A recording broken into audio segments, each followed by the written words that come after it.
रावेर लोकसभेत महायुतीमध्ये नाराजी नाट्य पाहायला मिळत आहे, कारण आमदार चंद्रकांत पाटील यांनी रक्षा खडसे यांच्यावरती नाराजी व्यक्त केली आहे। रावेर मतदारसंघ राज्यात वेगळा असल्याचं चंद्रकांत पाटील म्हणतात, तर एकाच घरात भाजप आणि राष्ट्रवादी शरदचंद्र पवार पक्ष एकाच तालावरती नाचत असल्याचं देखील चंद्रकांत पाटलांनी म्हटलंय। रक्षा खडसेंच्या उमेदवारीवरून चंद्रकांत पाटील यांनी यावेळेस नाराजी व्यक्त केल्याचं पाहायला मिळतं। रावेर लोकसभा मतदारसंघात एकाच घरात भाजप आणि राष्ट्रवादी अर्थातच शरद पवार यांची राष्ट्रवादी एकाच पक्षावरती अर्थातच एकाच तालावरती नाचत असल्याचं म्हणत यावेळेस आमदार चंद्रकांत पाटलांनी पुन्हा एकदा रक्षा खडसेंच्या उमेदवारीवरून नाराजी व्यक्त केली आहे।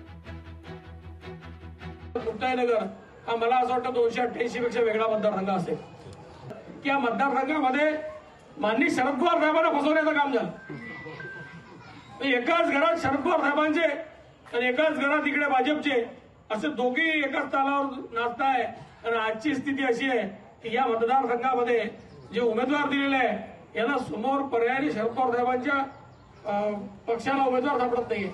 राष्ट्रवादीचा पदाधिकारी भाजपचे उमेदवार डिक्लेअर झाल्यावर स्टेटस ठेवतो, संभ्रम निर्माण होणार नाही तर काय। तो मुक्ताईनगरमधला एक दारू विक्रेता तो डीजे लावतो कोथळीत राष्ट्रवादीचा, आधी इधर मेरे पीछे कोई नहीं फिर। ही परिस्थिती निर्माण होण्याची मुक्ताईनगरमध्ये दाट शक्यता निर्माण झालेली आहे।